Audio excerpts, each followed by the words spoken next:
საღამოშვიდობის თქვენ წინაშეა სპეციალური გამოშვება. დღევანდელ გადაცემას ასეთი სახელი შეურჩიე. ვა, დრონი. გახსოვთ ალბათ ალექსანდრე ჭავჭავაძე. და ერთი ეპიგრაფი წარუმძღვარი. Uh-oh. I thought that was a drone. They make them in all different sizes nowadays. They can be very destructive, as you probably heard. ჩიტი შეეშინდა დრონი ხომ არ არისო ბატონმა ტრამპმა. ალექსანდრე ჭავჭავაძე როდესაც ამბობდა ვა დრონი ის გულისხმობდა დროს და ეპოქას.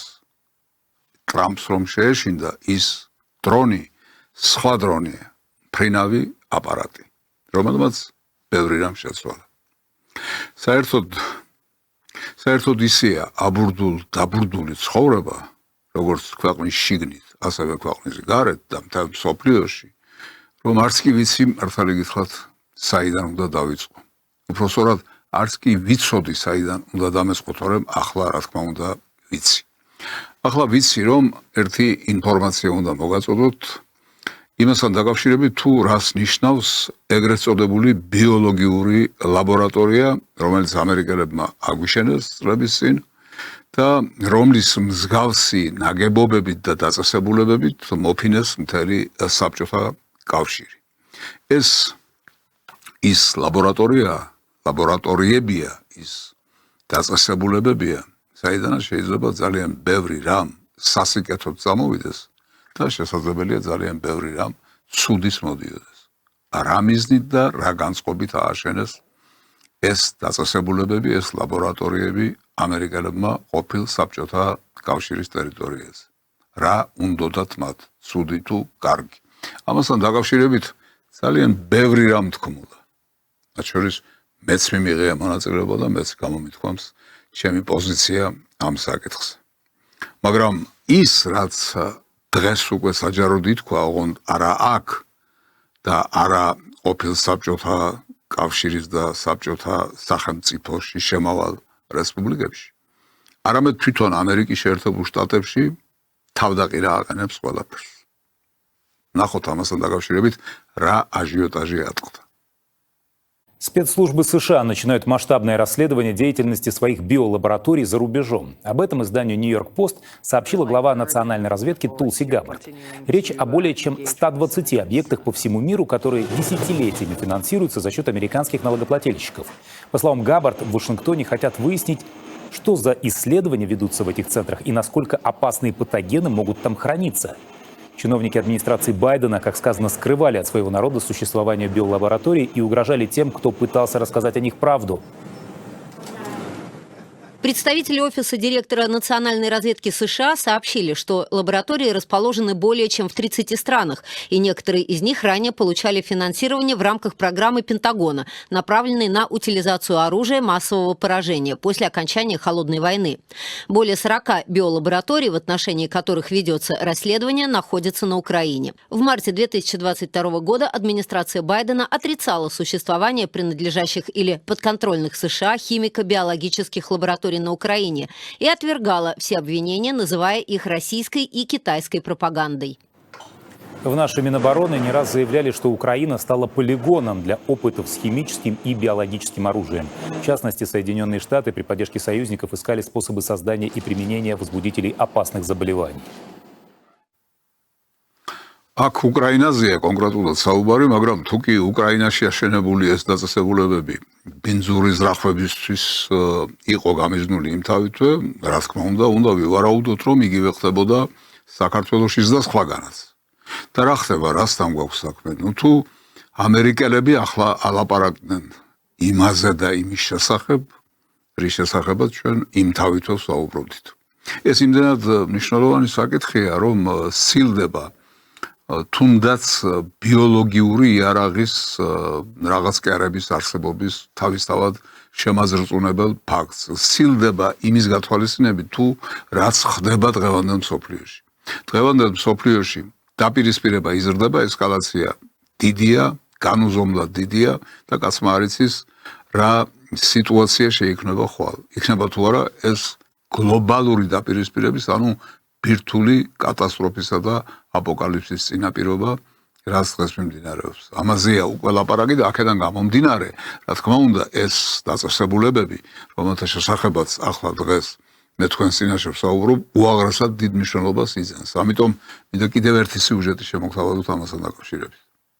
ამერიკის საიდუმლო ბიოლაბორატორიები მთელ მსოფლიოში, მათ შორის უკრაინაშიც. ამერიკის შეერთებული შტატების ეროვნულმა დაზვერვამ დაიწყო 120-ზე მეტი ბიოლაბორატორიის მასშტაბური შემოწმება, რომლებიც ამერიკელი გადასახადის გადამხდელების მიერ ფინანსდებოდა. ამის შესახებ New York Post-თან ინტერვიუში ეროვნული დაზვერვის დირექტორმა ტულსი გაბარდმა განაცხადა. მასალის მიხედვით გამოძიება ტრამპის ბრძანებით მიმდინარეობს და მიზნად ისახავს სახიფათო ექსპერიმენტების გამოვლენას. გაბარდმა ტრამპის წინამორბედები, კერძოდ ბაიდენი და ამერიკის შეერთებული შტატების ყოფილი მთავარი ინფექციონისტი, დოქტორი ფაუჩი დაადანაშაულა იმაში, რომ ისინი წლების განმავლობაში ატყუებდნენ ამერიკელებს ამ ლაბორატორიების არსებობის შესახებ და ემუქრებოდნენ მათ, ვინც მათ გამოაშკარავებას ცდილობდა.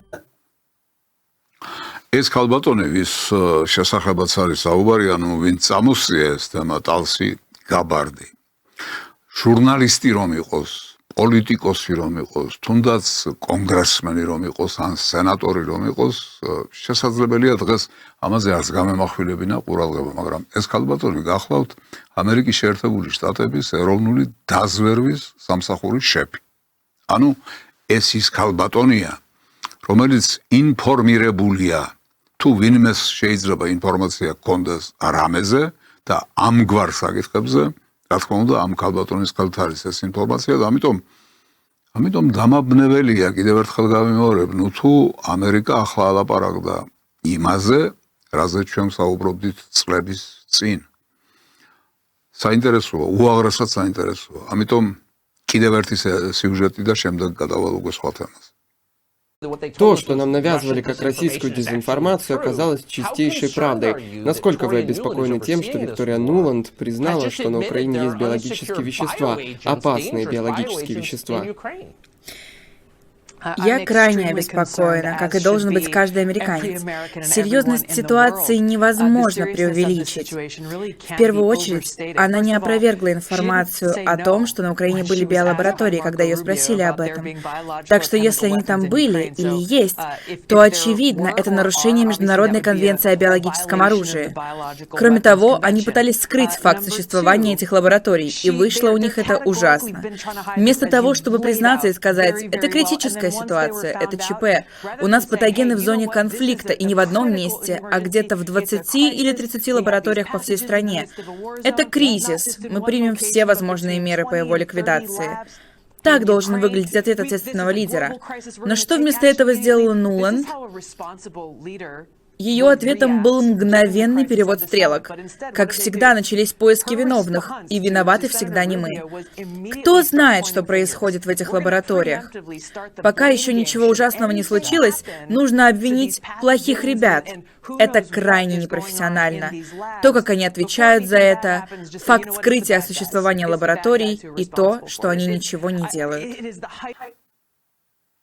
აი ასეთი რთული ვითარება ამ საკითხთან დაკავშირებით შექმნილი და მე მგონი რომ ეს გასაგებია, იმიტომ რომ ტრამპის მიდგომები დიამეტრალურად განსხვავდება ხოლმე წინამორბედების მიდგომებისგან უამრავ საკითხში. მაგალითად, იგივე ორგანიზაციები, საფინანსო ორგანიზაციები, ქველმოქმედებას ამოფარებული, მედია საშუალებებს ამოფარებული ორგანიზაციები თურმე ჯაშუშობას ეწეოდნენ, თურმე თანხებს, მილიარდებს ხარჯავდნენ აბსოლუტურად დაუშვებელ საქმიანობაში, ისეთი როგორც იყო, თქვა, სახელმწიფო გადატრიალებები სხვადასხვა ქვეყანაში და ასე შემდეგ და ასე შემდეგ. აი ეს ყველაფერი ტრამპმა სააშკარაოზე გამოიტანა და ახლა როგორც ჩანს, ეს საკითხიც გამოდის სააშკარაოზე. მე წეღავ თქვი, რომ სხვა თემაზე გადავალ ამ სიუჟეტის შემდეგ მეთქი, მაგრამ ეს შესწომა იყო სხვა თემაზე კი არ გადავალ, ამ თემის სხვა რაკურსით განხილვაზე გადავალ, იმიტომ რომ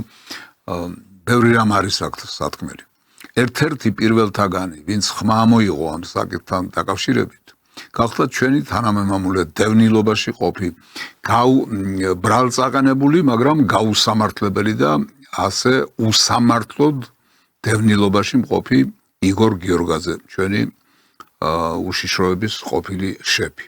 მან წამოსწია ეს საკითხი წლების წინ, მაგრამ მაგრამ რა გაგრძელება მოყვა ერთის მხრივ ამას და მეორეს მხრივ როგორ შეხვდნენ ამას საქართველოშიც და სხვაგანაც. მაშინ ბატონი იგორ გიორგაძე რა თქმა უნდა საქართველოზე ლაპარაკობდა და ეგრეთ წოდებულ ლუგარის ლაბორატორიაზე ლაპარაკობდა. აი ეს საკითხები ასე თუ ისე უნდა წამოვწიოთ წინაპლანზე დღევანდელ გადაცემაში. რუსეთის საგარეო საქმეთა სამინისტრომ საქართველოს უშიშროების ყოფილი მინისტრის იგორ გიორგაძის მიერ მოსკოვში პრესკონფერენციაზე გაკეთებული განცხადებები აიტაცა და საქართველოში არსებული ლუგარის ლაბორატორიის გამო შეერთებული შტატებისგან პასუხს ითხოვს.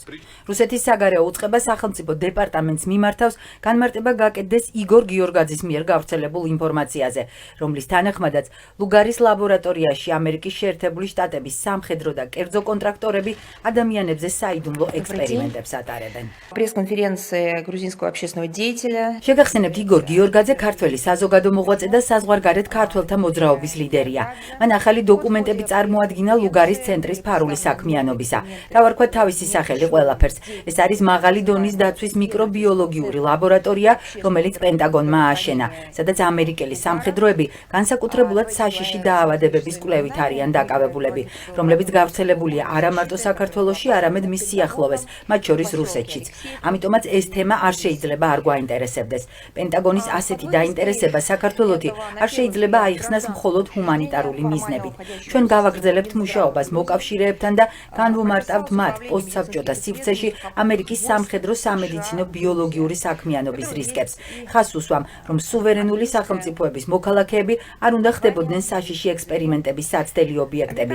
ყველა ჩვენს კითხვაზე გვპასუხობდნენ, რომ ჩვენ ამას ყველაფერს ვიგონებთ და ვძაბავთ სიტუაციას, მაგრამ გავუყოთ ახლა ამ ინფორმაციას და დოკუმენტებს. იგორ გიორგაძის პრესკონფერენცია ინტერნეტში ყველასთვის ხელმისაწვდომია. ყველა ამ დოკუმენტის შესწავლაც შესაძლებელია. მას უკვე სწავლობენ ქვეყნის კომპეტენტური ორგანოები და გამოძიება საერთაშორისო დონეზეც უნდა ჩატარდეს. იგორ გიორგაძემ, რომლის ინფორმაციაც რუსეთის საგარეო უწყების შეშფოთების საგანი გახდა, სპეციალური ბრიფინგი 11 სექტემბერს გამართა და რუს ჟურნალისტებს შესჩივლა, თუ როგორ ატარებენ მის სამშობლოში მომაკვდინებელ ექსპერიმენტებს ამერიკელები. Здесь имеются списки у меня умерших 30 лиц. მაქვს 30 გარდაცვლილის სია, რომლებიც ჰეპატიტზე მკურნალობდნენ. დოკუმენტებიდან 30-დან 24 ადამიანი ერთ დღეს გარდაიცვალა. შემაშფოთებელია, რომ გრაფაში სიკვდილის მიზეზი წერია ცნობილი არ არის და არანაირი გამოძიება სიკვდილის მიზეზზე არ ჩატარებულა. დოკუმენტებში არის სია პატენტებისა, რომლებიც ორმაგი დანიშნულებით იწარმოებოდა. აი მაგალითად მოწყობილობა ინფიცირებული კოღოების გასავრცელებლად და იქვე განმარტებულია, რომ სამხედრო მიზნებით კოღო შეიძლება გამოიყენო მალარიის გასავრცელებლად. და ამ გზით ქმედ უნარო გახადო მოწინააღმდეგის 100% ცოცხალი ძალა. წარმოდგენილია სხვა პატენტებით საბრძოლო მასალა ბირთვული ნივთიერებების კაფსულით. დაკავშირი აქვს ამას ყველაფერს ჩემი ქვეყნის მოსახლეობის ჯანმრთელობის დაცვასთან. პრესკონფერენციის შემდეგ საქართველოს მოქალაქეებზე ექსპერიმენტებით შეწუხებული და შოკირებული რუსი ჟურნალისტები ყვებოდნენ, რომ გიორგაძემ ამ ყველაფერზე საკუთარი ვერსიების დონეზე კი არა, გასაიდუმლოებული დოკუმენტების საფუძველზე ისაუბრა. ასევე სვამენ კითხვას, ხომ არ დაუტოვებია ლუგარის ლაბორატორიაში არსებულ ნივთიერებებსა და მოწყობილობებს საქართველოს ტერიტორია. აი ასეთი გახლავთ სიუჟეტის პირველი ნაწილი, ასე ვთქვათ, რომელსაც კიდევ არ აუშავს, იმიტომ რომ უფრო ინფორმაციულ ხასიათს ატარებს, ვიდრე პროპაგანდისტულ ხასიათს. მე ახლა არ მიგვირს, თუ რატომ მიდის იგორ გიორგაძის საქმე ასე სავალალოდ. ანუ თითქმის 30 წლის განმავლობაში, კი არა, ზუსტად 30 წლის განმავლობაში რატომ არის ის დევნილი? რატომ არ გაიმართა სასამართლო, რომელიც განაჩენს გამოიტანდა? რომელიც ბოლოს იტყოდა ამ კაცმა ჩაიდინა დანაშაული, თუ არ ჩაუდენია დანაშაული, თუ ჩაიდინა დანაშაული, კონკრეტულად რა, როგორ და რატომ? ეს არ ხდება. რატომ? იმიტომ რომ როგორც ჩანს მას არავითარი დანაშაული არ ჩაუდენია, მაგრამ რა კი ასე ლაპარაკობს ამგვარ საკითხებზე. ამის გამო ის სწორედ დევნილი. ამის გამო ვერ ატარებენ სასამართლოს და ამის გამო ის იძულებულია მთელი ცხოვრება სამშობლოსგან მოწყვეტილი იყოს. აი ასეთი ვითარება გვაქვს. რატომ ლაპარაკობ ასე? აი ამავე სიუჟეტის მეორე ნაწილი მოვისმინოთ. რუსეთის მხრიდან რიჩარდ ლუგარის სახელობის საზოგადოებრივი ჯანდაცვის კვლევითი ცენტრის შესახებ მსგავსი პროპაგანდა პირველი არ არის. ამიტომ საქართველოს დაავადებათა კონტროლის ეროვნული ცენტრი, რომლის დაქვემდებარებაშიც ლუგარის ცენტრია, კომენტარს არ აკეთებს, მით უმეტეს იგორ გიორგაძის ინფორმაციაზე. ლუგარის ლაბორატორიის შესახებ კი განმარტება თბილისმა არაერთხელ გააკეთა. მის შესახებ ინფორმაცია დაავადებათა კონტროლის ეროვნული ცენტრის საიტზე ცდებს. ცენტრი მთელი აღჭურვილობით სრულად გადმოცემულია საქართველოს მთავრობის საკუთრებაში და უკვე მის დაფინანსებასაც მთლიანად საქართველოს მთავრობა უზრუნველყოფს. ის აერთიანებს თანამედროვე დონეზე აღჭურვილ ლაბორატორიებს, რომელთა მიზანია ადამიანისა და ცხოველთა საშიშ დაავადებათა გამომწვევი პათოგენების დროული აღმოჩენა და იდენტიფიკაცია ერთიანი ჯანმრთელობის პრინციპით. გარდა ამისა, მუშაობს გარე, საერთაშორისო ხარისხის კონტროლის ლაბორატორიები, როტავირუსების, ინვაზიური მენინგიტების, მალარიის, ანტიბიოტიკო-რეზისტენტობის, დიფტერიის და სალმონელოზების დიაგნოსტიკაში, რაც საშუალებას იძლევა ცენტრმა წარადგინოს განაცხადი ჯანდაცვის მსოფლიო ორგანიზაციის მოთანამშრომლე ცენტრის სტატუსის მოსაპოვებლად. ლუგარის ცენტრის ლაბორატორიული შესაძლებლობებით ასევე სარგებლობენ სოფლის მეურნეობის სამინისტროს ლაბორატორია, ბაქტერიოფაგიის სამეცნიერო კვლევითი ინსტიტუტი და ამერიკის შეერთებული შტატების უოლტერ რიდის სახელობის სახმელეთო ძალების კვლევითი ცენტრი. ცენტრის შესაძლებლობებს ფართოდ იყენებენ მაგისტრანტების და დოქტორანტების მოსამზადებლად და სამეცნიერო კვლევებისთვის სხვადასხვა უნივერსიტეტები, მათ შორის მეზობელი ქვეყნებიდან. აი ასე ყოველგვარი შესწავლის გარეშე მიაფუჩეჩეს, ასე ვთქვათ, და ყველაფერი გადატეხეს იგორ გიორგაძის პერსონაზე, რომელიც როგორც ამ სიუჟეტიდან ირკვევა, არის მიუღებელი პიროვნება. მის ნათქვამზე მით უმეტეს არ გავაკეთებთ კომენტარს. აცხადებენ ისინი, ვინც ვალდებულია კომენტარი გააკეთოს, ვინც ვალდებულია საქმის კურსში იყოს, რა ხდება ამ ლაბორატორიაში და რასთან გვაქვს საქმე. არავინ არ გამორიცხავს იმას, რომ ამ ლაბორატორიაში რაღაც კარგი საქმეებიც გაკეთებოდეს.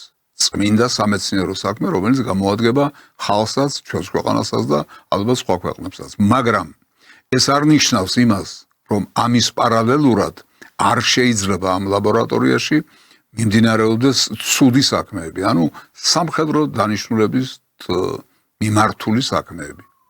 არა მარტო კვლევები, არამედ შექმნა ისეთი მიუღებელი პათოგენებისა, რომელიც შეიძლება დამანგრეველი და დამღუპველი აღმოჩნდეს ქვეყნებისთვის, კონტინენტებისთვის და ასე შემდეგ. ეს ერთი მეორეს არ გამორიცხავს, მაგრამ ამასთან დაკავშირებით ჩვენი ჟურნალისტიკა, ჩვენი საინფორმაციო საშუალებები, რა თქმა უნდა, თავს არ იწუხებენ და ვერც შეიწუხებენ კაცმა რომ თქვას, იმიტომ რომ ეს იმდენად სპეციფიკური საკითხია, აქ მარტივად ჟურნალისტური მიდგომებით და ჟურნალისტური ხერხებითა და არსენალით ამ საქმის გამოკვლევა პრაქტიკულად შეუძლებელი იქნება, მაგრამ ჟურნალისტმა არ უნდა გააკეთოს ისე, რომ როგორც ახლა ირკვევა, თურმე იგორ გიორგაძე ისეთ საკითხს აყენებს, რომელიც მართლა პრობლემაა, მართლა უდიდესი სირთულეა, მართლა უდიდესი ბოროტებაა და ასე შემდეგ, ამაზე უკვე ამერიკელები ალაპარაკდნენ, მაგრამ ეს როგორც ახლა გაირკვა, მაშინაც, როდესაც ამ სიმწვავის საკითხი დგება, არავის არ აქვს უფლება ასე ვაგლახად ხელის ერთი წამოკვრით გადახაზოს და მიაფუჩეჩოს პრობლემა, რომელიც ასე მნიშვნელოვანმა ფიგურამ, როგორც იგორ გიორგაძე იყო, სპეცსამსახურის შეფი საქართველოში. წამოაყენა და რომელსაც რაღაცა ნაირად ანგარიში უნდა გაეწიროს იმ დონეზე მაინც, რომ საკითხის შესწავლა დაიწყოს, მაგრამ ნახეთ, აი კიდევ ერთი ტელეარხი ქართული რა მიდგომას ამჟღავნებდა ამ საკითხთან დაკავშირებით. საქართველოში ლუგარის ლაბორატორიის შესახებ რუსეთი დეზინფორმაციას ავრცელებს. ამის შესახებ ნათქვამია BBC-ს მიერ მომზადებულ საგამოძიებო რეპორტაჟში. გაერთიანებული სამეფოს საზოგადოებრივი მაუწყებელი ავრცელებს ვიდეოს, რომელშიც ტელეკომპანიის ჟურნალისტი ცდილობს გაარკვიოს, შეესაბამება თუ არა სიმართლეს მოსკოვის ბრალდება, რომ თბილისში მდებარე ლუგარის სახელობის ლაბორატორიაში ადამიანებზე საშიშ ცდებს ატარებენ. რეპორტიორი ამ ინფორმაციის დამამტკიცებელ საბუთებს საქართველოს სახელმწიფო უსაფრთხოების ყოფილ მინისტრს თხოვს. გიორგაძე ინტერვიუში აცხადებს, რომ რომ მას ამის დამამტკიცებელი საბუთები არ გააჩნია. ჟურნალისტის შეკითხვაზე ხომ არ არის ეს დეზინფორმაცია, გიორგაძე აცხადებს, რომ მან არ იცის. BBC-ს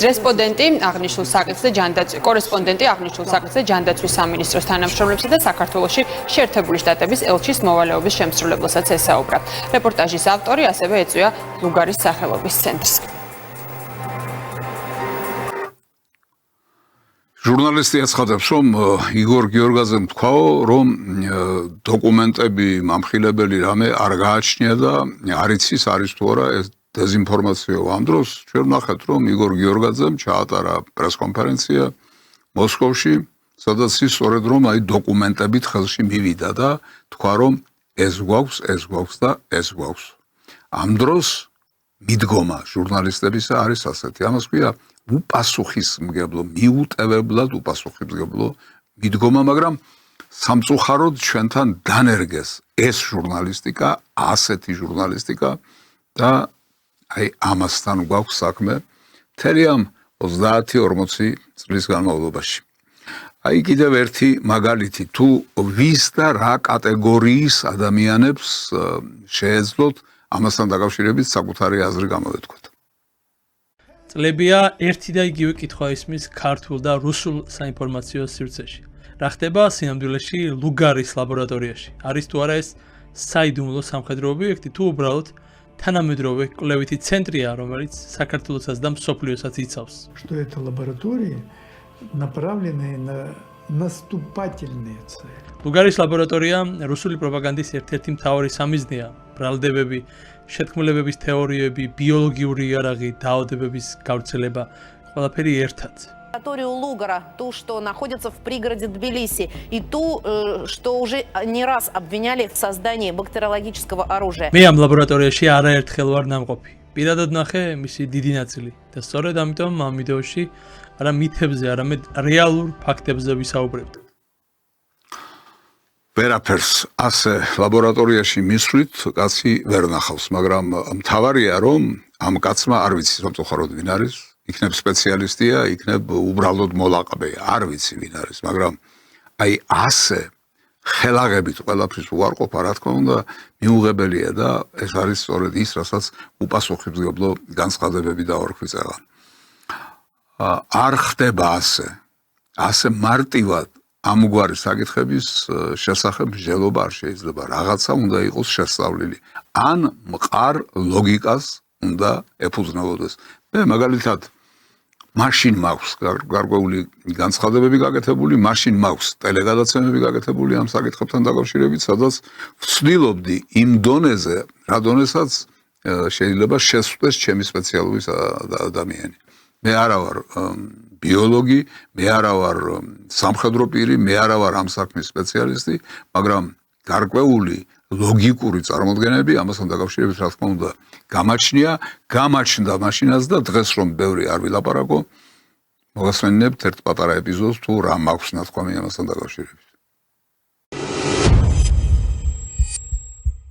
Если мы будем рассуждать чисто логически, мы сделаем заключение о том, что лаборатория, так называемая лаборатория Лугара, это имеет очень большое военное составляющее. Без этого не может быть. Потому что американцы не потратили здесь 350 миллионов или там больше еще цифру называют. Для того, чтобы нам, грузинам, тут хорошо жилось и для того, чтобы мы были здоровыми. Тут, безусловно, есть военная составляющая. И заявление господина Георгадзе как раз вот это и подтверждает. Но подтверждает уже документально. Я не знаю откуда, но у него появились документы, которые об этом говорят, об этом свидетельствуют. Только то, что было там сказано, 30 смертей из этих людей, на кого проводились эти опыты, а как будто их лечили от гепатита С. Но на самом деле проводились опыты, и они умерли. Ну, можно считать, что 30 человек умер, ну, бывает такое. Но 24 из них в один день. Это разве не настораживает?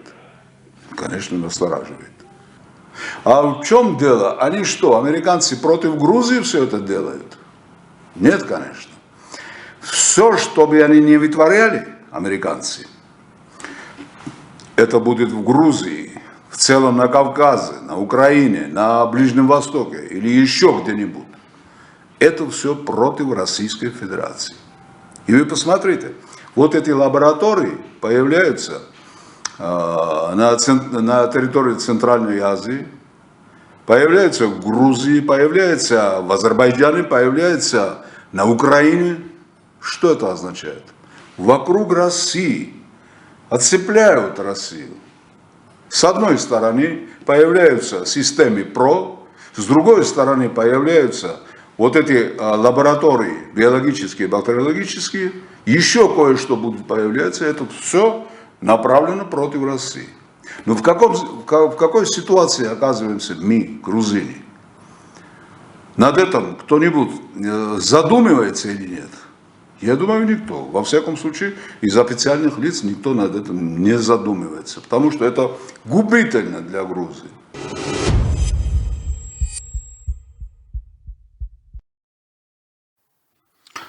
ეს განცხადებები, რაც თქვენ მოისმინეთ, ჩემგან, სხვისგან, წლების წინ იყო გაკეთებული, მაშინ როგორც თქვი, ის პირები, ოფიციალური პირები, რომლებიც უნდა დაფიქრდნენ ამ საკითხებზე, რომლებმაც უნდა შეისწავლონ ეს საკითხი. არ ფიქრობენ ამაზე მეთქი, მაშინ მართალი ვიყავი და დღესაც თუ იგივეს გავიმეორებ, ალბათ დღესაც მართალი ვიქნები, იმიტომ რომ არ ამგონია ამ საკითხებზე ვინმე სერიოზულად მუშაობდეს, რაც შემოგთავაზეს ამერიკელებმა, ის დარჩა, ის მუშაობს, ის თავის მიზნებს აღწევს და მიმდინარეობს ის საქმეები, ის ცდები, რასაც ისინი არ გამოიყენებენ ხალხის საკეთილდღეოდ. დღეს ამით დავამთავრებ ამ თემაზე საუბარს, ვნახოთ რა გაგრძელება მოყვება ამერიკის შეერთებულ შტატებში ამ თემაზე დაწყებულ აჟიოტაჟს. ვნახოთ დრო გვაჩვენებს. დიახ, ახლა მოდით გადავიდეთ ყველაზე მნიშვნელოვან საკითხზე. სრულიად საქართველოს კათოლიკოს პატრიარქი, მისი უწმინდესობა და უნეტარესობა ილია მეორე განერიდა ამ სოფელს. ილია მეორე აღარ არის ჩვენ შორის, ის ზეციდან დავყურებს და ზეციდან ლოცავს საქართველოს.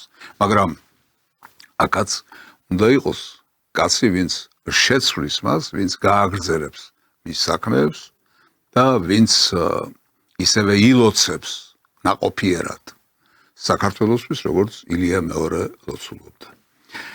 ასეთი კაცი უკვე გვყავს, მაგრამ რაც დაუკავშირდა ყველაფერ ამას, რა აჟიოტაჟი იყო ატეხილი და გრძელდება ეს აჟიოტაჟი.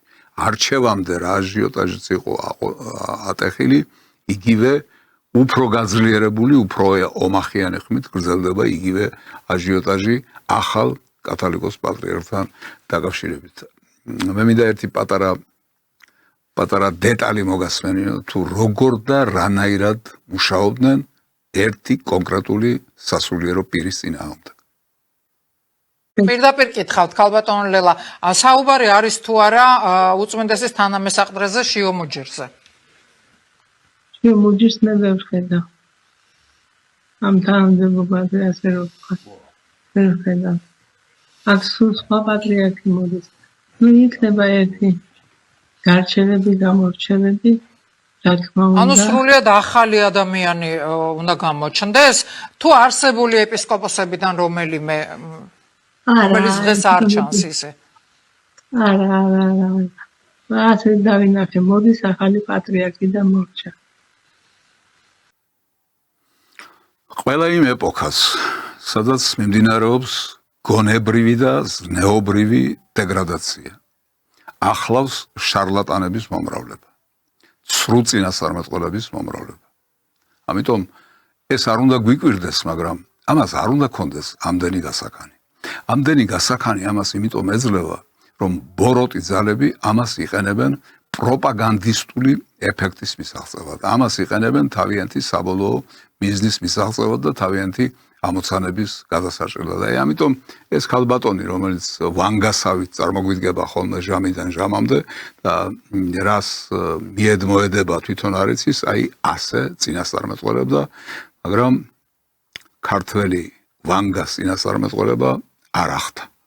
ქართველებს მარტო ვანგა კი არ გვყავს ამ ქალბატონის სახით, არამედ ჩვენი ნოსტრადამუსიც გვყავს, რომელიც ასევე წინასწარმეტყველებდა იმ კონკრეტულ სასულიერო პირთან დაკავშირებით, რომელსაც ბედად ეწერა, რომ ყოფილიყო საქართველოს, სრულიად საქართველოს კათოლიკოს პატრიარქი.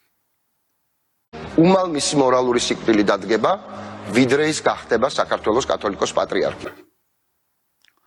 ნოსტრადამუსის წინასწარმეტყველება ასეთი იყო, მაგრამ არც ეს წინასწარმეტყველება არ ახდა და მოხდა ისე, როგორც ვერც ქართველი ვანგა და ვერც ქართველი ნოსტრადამუსი ვერ წარმოიდგენდა. სრულიად საქართველოს ავტოკეფალური, სამოციქულო, მართლმადიდებელი ეკლესიის კათოლიკოს პატრიარქად გამორჩეულია მიტროპოლიტი შიო.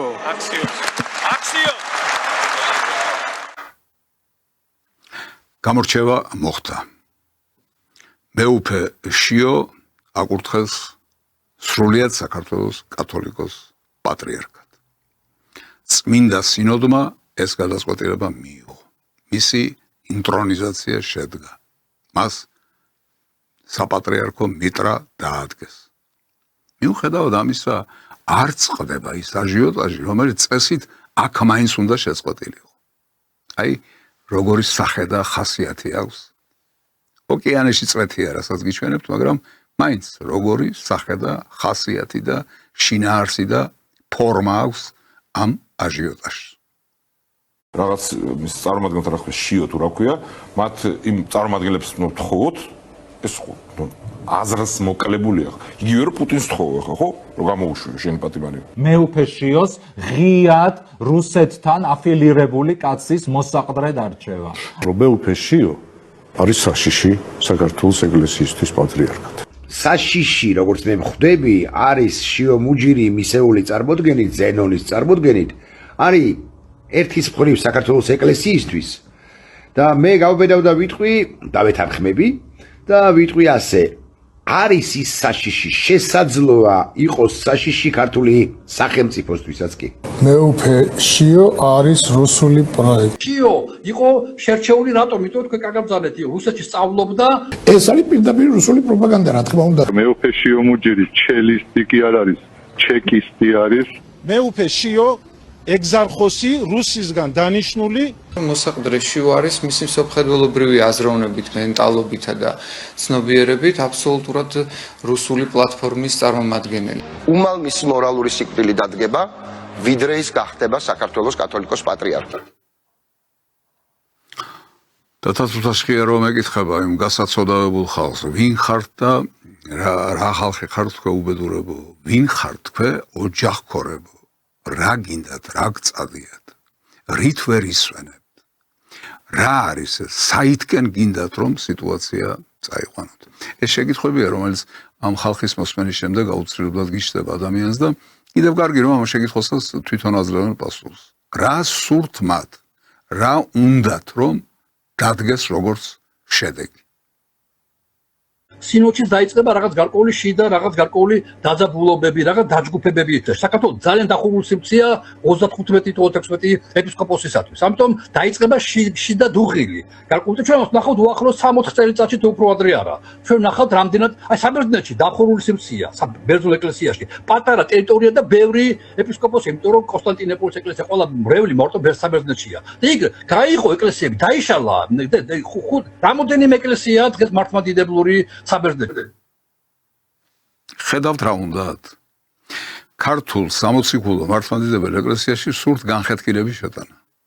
სურთ მისი დაშლა და სურთ მისი წაშლა.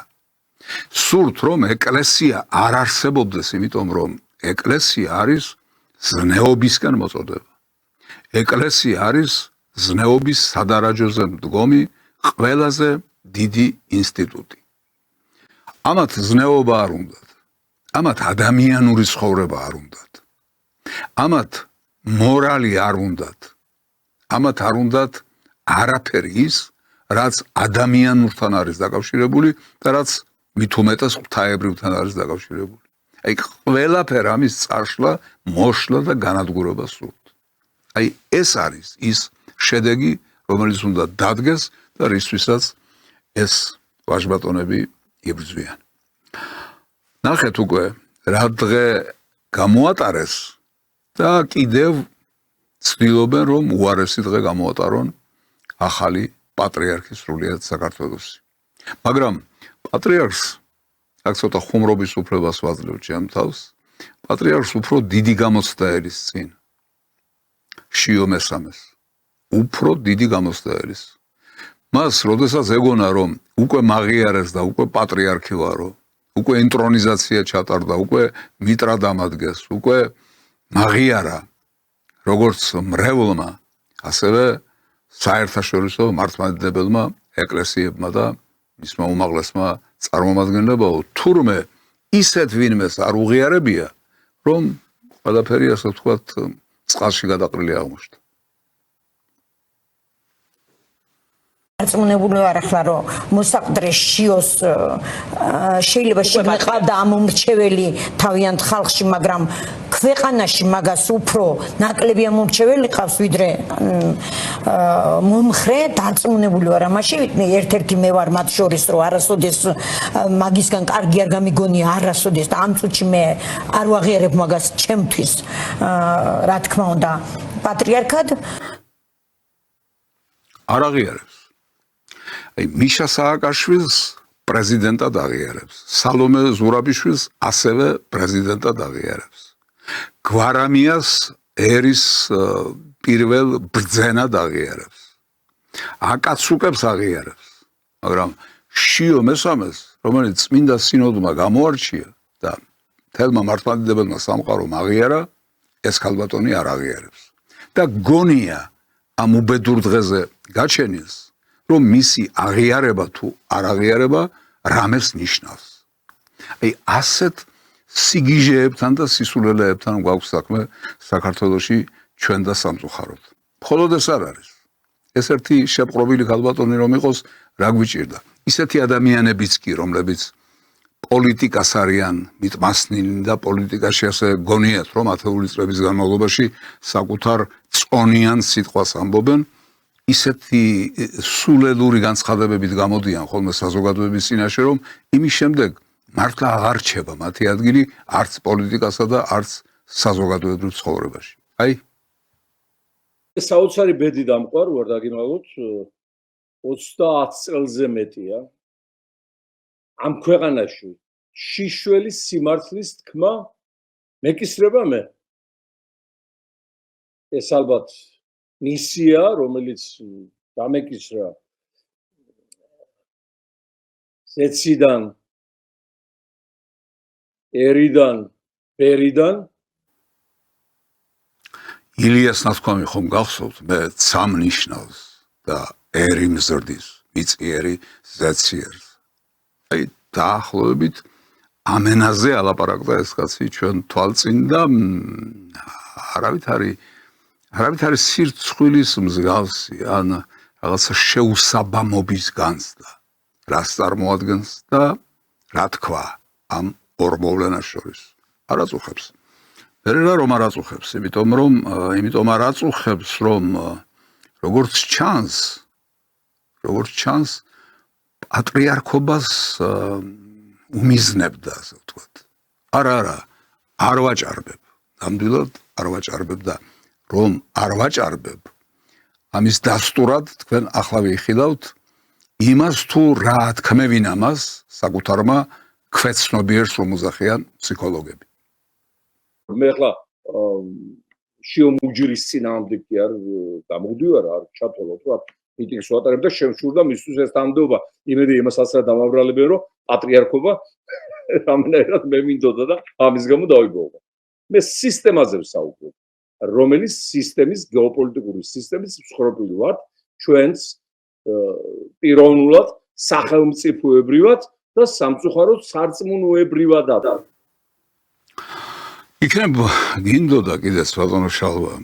არც ეგ არის დასაზრახი ადამიანს რაღაცა სურვილები აქვს, რაღაცა წარმოდგენები აქვს საკუთარ თავზე, საკუთარ პერსპექტივაზე, მაგრამ როგორც ჩანს უკვე დაგაგვიანდა, იმიტომ რომ აც განსვენებული ილია მეორე თითქმის 50 წელიწადი იყო უმაღლესი საჭადრობელი ქართული ეკლესიისა.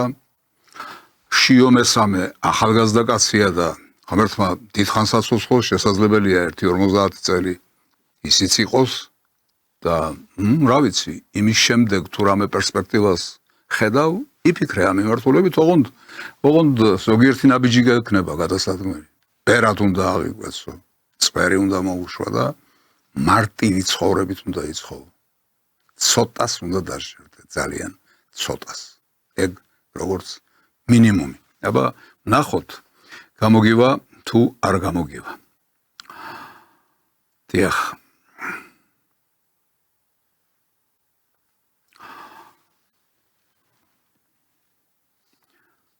ახლა მოდით გადავიდეთ იმ ცნობილ რუბრიკაზე, რომელსაც ფსიქიატრიის რენტგენი ქვია.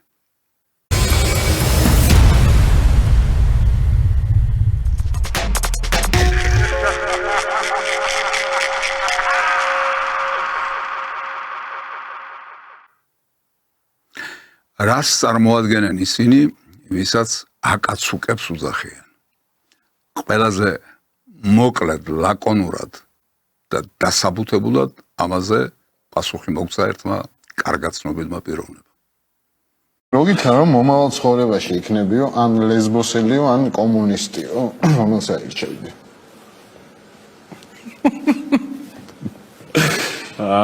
ლესბოსელიან კომუნისტი, ესე იგი ლესბოსელი ქალი უნდა ვიყო მომავალ ცხოვრებაში, მაინც ლესბოსელობას ავირჩევდი, მე მგონი კომუნისტობა არ მინდა, იმიტომ რომ იმდენად დაგვასვა, რომ კი ბატონო. აი ამ ფსიქოლოგიის მატარებელი ხალხი ებრძვის დღეს საქართველოს რუსთაველის პროსპექტზე და არა მარტო რუსთაველის პროსპექტზე, ძალიან ბევრი ტელეარხით, საინფორმაციო საშუალებებით, არასამთავრობო ორგანიზაციებით და ასე შემდეგ და ასე შემდეგ. აი ამ ფსიქიკის მატარებელი ადამიანები. ჩვენ ერთი კაცი ვნახეთ, რომელსაც ნოსტრადამუსი დავარქვი. იგივე პიროვნება ახლა ნამდვილი გიჟის როლში მოგვევლინება. ჩემთვის არ არის ბოლომდე მისაღები განსაკუთრებით უკრაინელების მხრიდან ამათთან საუბარი, პირდაპირ ვამბობ. ჩემი დამოკიდებულება ყველამ ძალიან კარგად იცის, განსაკუთრებით უკრაინის ლიდერის მიმართ, რომელიც მიმაჩნია, რომ თავისუფალი სამყაროს ლიდერია დღეს. მიუხედავად ამისა, მე არ მიმაჩნია ქართულ ოცნებასთან საუბართან ისე, რომ ქართულმა საზოგადოებამ არაფერი არ იცის ამ საუბრის შინაარსის შესახებ, არ მიმაჩნია, რომ ეს არის ბოლომდე სწორი და მორალურად გამართული პოზიცია. თავისუფალი სამყაროს ლიდერი არისო ზელენსკიო გამოაცხადა ამ კაცმა და ამიტომ თქვი გიჟია რა არის, მაგრამ მთელი უბედურება ის არის, რომ აი თუნდაც დღეს მოლდავეთში ჩატარდა რაღაცა ღონისძიება, სადაც იმყოფებოდა ჩვენი საგარეო საქმეთა მინისტრი, რომელიც შეხვდა თავის კოლეგას, უკრაინელს და როგორც ხედავთ, რამდენიმე დღის წინ ერევანში, ახლა კიშინიოვში გაიმართა ეს შეხვედრები, იქ ზელენსკისთან, აქ ზელენსკის საგარეო საქმეთა მინისტრთან და ერთი სიტყვით, როგორც ბატონმა გვარამიამ თქვა, ხდება რაღაც ჩახუტება ორ ხელისუფლებას შორის, ქართული და უკრაინული. ბატონმა გვარამიამ მიუღებლად ჩათვალა ეს უკრაინელების მხრიდან. მათ არ უნდა იკადრონ ის, რომ საქართველოს ხელისუფლებას ხვდებოდნენ.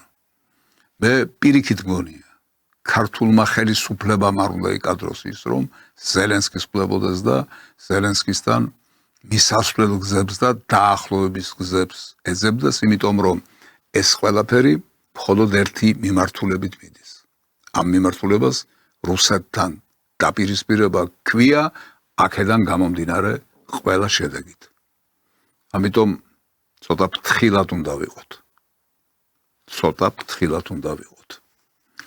მაგრამ განვაგრძობთ ამ გიჟების გამოფენას, ასე ვთქვათ, აი ერთი ქალბატონი აკაცუკებიდან. ხოდა ამ წამაში პროცესი ხალხია ამჯერა რომ ეს იგი არ მივა შედეგამდე შედეგს ელოდება, ამიტომ არ ეპუებიან წვიმას, თოვლს, ყინვას, ქარს, არაფერს არ ეპუებიან. შედეგი მესმის ერთი შედეგის გასამჯელოა, რომელსაც იღებენ, მაგრამ კიდევ სხვა პოლიტიკურ შედეგს ელოდებიან და დადგება ეს შედეგი, მათთვის სასურველი შედეგი. მართალი გითხრათ, არ ვიცი, იმიტომ რომ როგორც დავიწყე ეს გადაცემა, ისეა აბრუდული მოვლენები, ცხოვრება, ვითარება საქართველოში და საქართველოს ფარგლებს გარეთაც, რომ უკვე აღარ ვიცი რა პროგნოზი შეიძლება ადამიანმა გააკეთოს, მაგრამ ამათი სახეები მაინც უნდა ვნახოთ, ამათი ბუნება უნდა ვნახოთ, ამათი შინაარსი უნდა ვნახოთ. აი კიდევ ერთი მათგანი. არ შეფიძი რა შეგონია რომ ვიღაც ყობახიძეები და ვიღაცები ყოთ ის ხენი ეს ხენი ხმები ჩავიდა შევიტო ქართველები ეგეთები გონია დაი მოგაჭაპრის თაგლე წაგაჭამდა და მოკრა ყველა შეთე პარლამენტო შევიტე გაიგეს სამწუხაროდ საქართველოში პოლიტიკური სივრცე დიდი ხნის წინ დაიპყრეს გიჟებმა. ამ სიტყვის პირდაპირი გაგებით. გიჟებმა დაიპყრეს ძალიან დიდი ხნის წინ და მას აქეთ დღემდე ეს სიგიჟე ვერ მოვიშორეთ, ვერ მოვიცილეთ თავიდან, აი ამათ უნდა გადაწყვეტონ საქართველოს მომავალი, საქართველოს ხვალინდელი დღე. ამათ უკან ვიღაცა დგას, ამათ ვიღაცა უწყობს ხელს, ამათ ვიღაცა აფინანსებს, ვიღაცას წახალისების სხვა მექანიზმები აქვს და ამათი ხელით სახელმწიფო გადატრიალებებს აწყობენ. აი, იქიდან, დასავლეთიდან მოდის მთელი ეს უბედურება და ალბათ კიდევ რაღაცას უნდა ველოდოთ ყოველ შემთხვევაში, არ მინდა ეს დავიჯერო, მაგრამ ის კი მჯერა, რომ სამწუხაროდ დაზღვეულები არ ვართ. არაფრისგან არ ვართ დაზღვეულები. აი კიდევ ერთი. ვერავინ ვერ გაიგო ესა, ზოგი გაერკვიოს ეს სააკაშვილი უკრაინაში მიდის, აქ რჩება, ორივე. რა ორივე? სააკაშვილი აქ რჩება და პარალელურად უკრაინაშიც მიდის. ეს არის ხომ? ორივე. იქნებ სამივე. იქნებ აქაც რჩება, უკრაინაშიც მიდის, ამერიკაშიც მიდის, ევროპაშიც მიდის, კიდევ სხვაგან მიდის. იქნებ სააკაშვილი ორი კი არ არის, როგორც შენ მგონია. იქნებ ბევრია, ძალიან ბევრი. იქნებ შენ სააკაშვილი ხარ, იქნებ შენს ირგვლივ სხვებიც სააკაშვილები არიან და ისე მომრავლდით სააკაშვილები ამ ქვეყანაზე, რომ აქაც დარჩებით, სხვაგანაც წახვალთ და სადაც და საითკენაც არ გავიხედავთ, ყველგან სააკაშვილები იქნებით. იქნებ ასე გვიწერია, რა ვიცი, ნახოთ. ბატონო ზა, თამარ კვარაცხელიას ჰქონდა 9 მაისო სიუჟეტი, იქნებ მომაშველო, თორემ უკვე ვეღარ უძლებ ამდენი გიჟის ნახვას. День Победы, как он был от нас далек, как в костре потухшем таял уголек. Были версты, обгорелые в пыли, этот день мы приближали, как могли. Этот день Победы порохом пропах. Это праздник с сединою на висках, это радость со слезами на глазах. День Победы, День Победы, День Победы.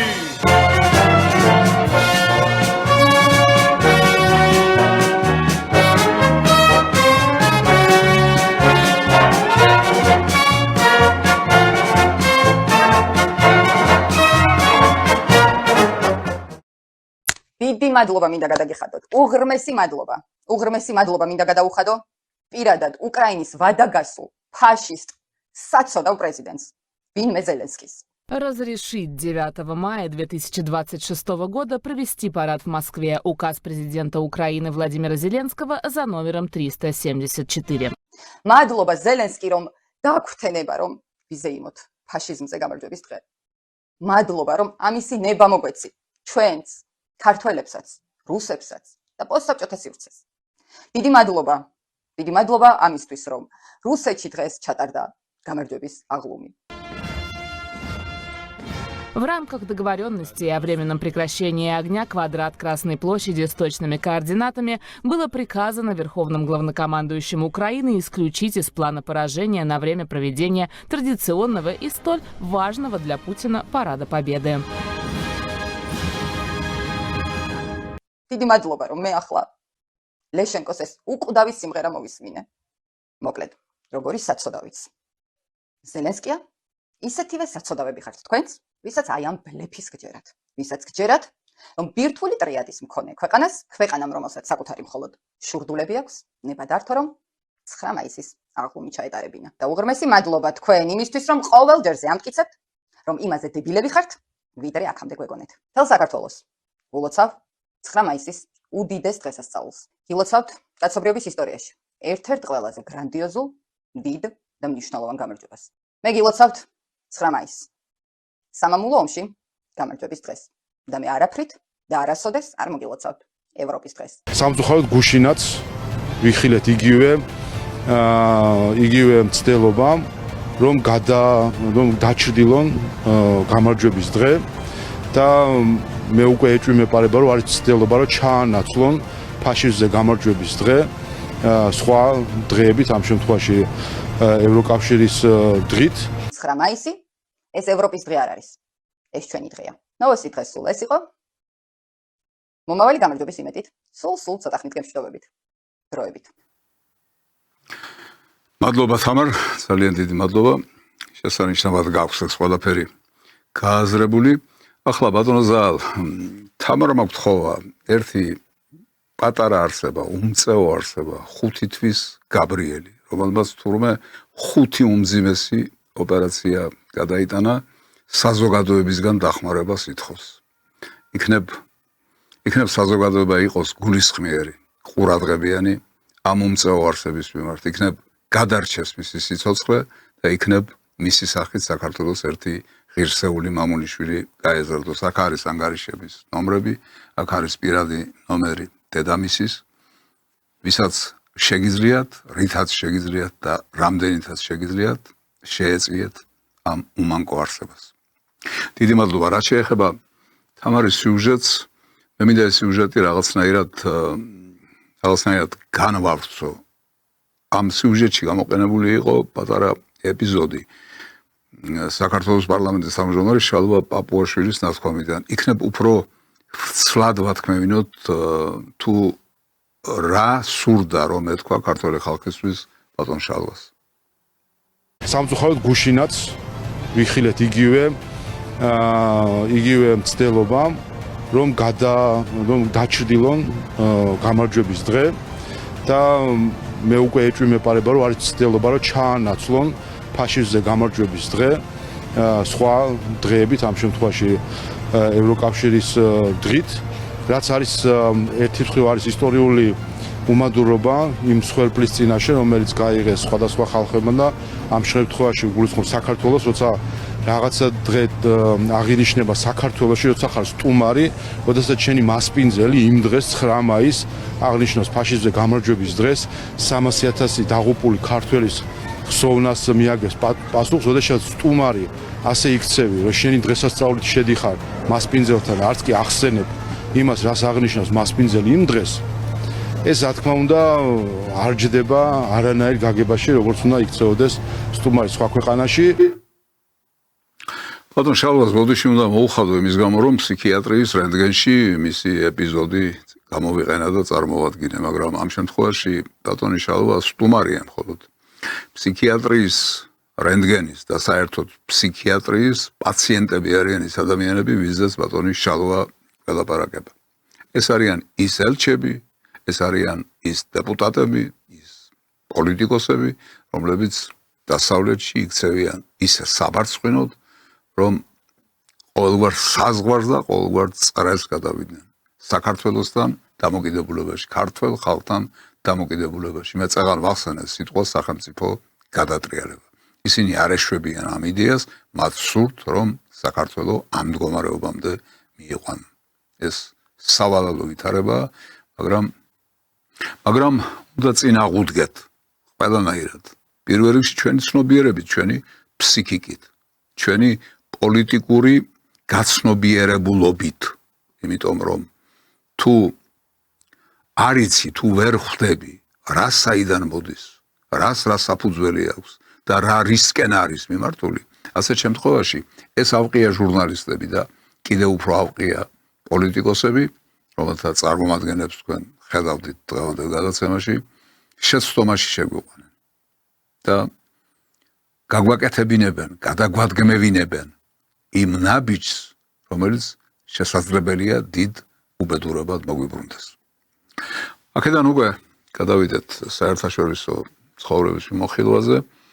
ძალიან ბევრს ლაპარაკობენ იმასთან დაკავშირებით, რომ რუსეთში რაღაცა შეიცვალა უარესობისკენ, რომ რუსეთის ქალაქები, თვითონ მოსკოვი ინტენსიურად იბომბება ამ დრონებით. დრონი, რომ დავარქვით ამ ჩვენს გადაცემას. სიტყვების თამაში იყო ეს დრონები ვიგულისხმება, რა თქმა უნდა. და აქედან გამომდინარე ძალიან რთული მდგომარეობაა შექმნილი.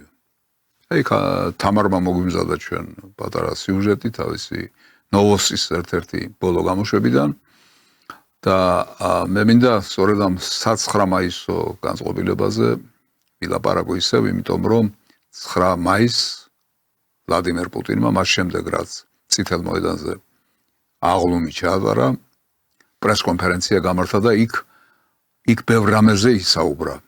შეიძლება ჩვენთვის ზოგიერთი ეპიზოდი იყოს უაღრესად საინტერესო. აი მაგალითად ამ დრონებით შეტევასთან დაკავშირებით დასმულ შეკითხვას როგორ უპასუხა მან. Вы недавно сказали о том, что террористическая угроза растет, имея в виду киевский режим, и мы видим, что подобные удары происходят и в очень отдаленных городах от границы, как Екатеринбург, Пермь, недавние события в Чебоксарах. Не слишком ли многое стал себе позволять Запад, поскольку ведь на Западе сами признают, что без их поддержки киевский режим и нескольких дней бы не просуществовал? Что такое Запад? Это так называемое, я так думаю, глобалистское направление западных элит. Вот оно с нами и воюет руками украинцев. И они, конечно, в этом смысле хорошо устроились, они спровоцировали этот конфликт. Я же сказал, с чего началось. Я же ничего не придумал по поводу изначальной точки отсчета. Как ни странно, речь шла о присоединении или нет Украины к ЕС. Да ради бога, пусть присоединялись бы. Но это дошло до вооруженного конфликта. А почему? Потому что плевать все хотели на интересы России. Более того, и стремясь использовать Украину как инструмент для достижения своих геополитических целей, эти деятели на Западе, они же всех обманывали. Публично же сейчас об этом говорят. И начали нас обманывать еще, что касается расширения НАТО на восток еще в начале 90-х годов. Ни шагу на запад нам говорили тогда. Не сделает НАТО. Ну и что? Где? И вот все это вкупе, в совокупности спровоцировало сегодняшнюю ситуацию. Так что они с нами воюют.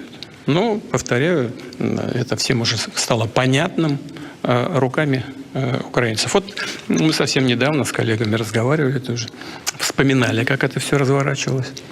Ведь мы же договорились с украинцами в 2022 году в Стамбуле. Парафировали соглашение. Потом один коллега, что скрывать, господин Макрон мне позвонил, сказал, что Украина не может подписывать такие документы исторические с пистолетом у виска. Это прямая речь. У нас запись разговора сохранилась. А что надо сделать? Ну, надо бы отвести войска от Киева. Ну, отвели. Тут же приехал еще один представитель шоу-бизнеса, тогдашний премьер Великобритании. И что говорит? Нельзя подписывать. Это соглашение несправедливо. А кто определяет, справедливо или нет? Если представитель переговорной группы с украинской стороны парафировал эти документы, что же здесь несправедливо? Кто это определяет? Ну, все замечательно, пообещали помощь и начали раскручивать противостояние с Россией, которое продолжается до сих пор. Я думаю, что дело идет к завершению, но все-таки это серьезная вещь. Возникает вопрос, а зачем? Во-первых, ждали сокрушительного поражения России, мы хорошо знаем, крушения государственности в течение нескольких месяцев. Не получается. А потом уже залезли в эту колею и вылезти из нее никак не могут. Вот в чем проблема. Хотя умные люди, безусловно, там есть и те, которые, безусловно, понимают суть происходящих событий. Ну, надеюсь, что эти политические силы постепенно будут возвращаться к власти. Либо будут власть брать в свои руки при поддержке подавляющего большинства европейских стран. დარწმუნებული ვარ, რომ უკმაყოფილო დარჩით ამ პასუხით, იმიტომ რომ გაექცა რამდენადმე მაინც გაექცა პასუხს. რაღაც უფრო ძველ მოვლენებზე გადაიტანა აქცენტი და არ გასცა პასუხი იმას, თუ რა ხდება დღეს რუსეთში. ინგრევა რუსეთი, იშლება რუსეთი. იმარჯვებს ზელენსკი და მისი არმია რუსეთში და ასეთი ფინალი დგება. რეალურად ეს შეკითხვა იყო დასმული, მაგრამ პასუხი, როგორც ვთქვი, არ იყო ამომწურავი. პასუხი არ იყო სწორი. პასუხი შეგნებულად, მე როგორც მომეჩვენა, აცდა შეკითხვის შინაარსს. ეს რა თქმა უნდა იგრძნეს ჟურნალისტებმა და სხვა რაკურსით, სხვა ვარიაციით, მაგრამ იგივე შეკითხვა მაინც გაიმეორეს და ნახოთ მოვისმინოთ იქნებ უფრო მეტი ინფორმაცია მივიღოთ. Прибалтике, по сути, вот сейчас становится коридором для украинских дронов. Дроны, которыми они нас атакуют, им помогают собирать на заводах в Евросоюзе. Минобороны публиковала список, известные адреса, явки, пароли. Что мы будем делать с этим знанием? И вот этот вопрос отчасти уже звучал. Уточню, если позволите. Мы расширяем зону безопасности в нашем приграничье, но также мы видим, что дроны ВСУ уже атакуют наш глубокий тыл. Это и Пермь, и Ленобласть, и Туапсе. Значит ли это, что зону безопасности нам нужно расширять еще и до какого предела? Может быть, до самых западных границ Украины, где... Ну вот вы ответили на этот вопрос. Нужно сделать так, чтобы нам не угрожал никто. Вот и все. Мы к этому и будем стремиться. А то, что технологии им дают в Европе, частично там собирают эту технику, мы знаем. Они играют на повышение, но, судя по тому, что сейчас было сказано, все-таки ищут уже контакты с нами, понимают, что эта игра на повышение может дорого стоить.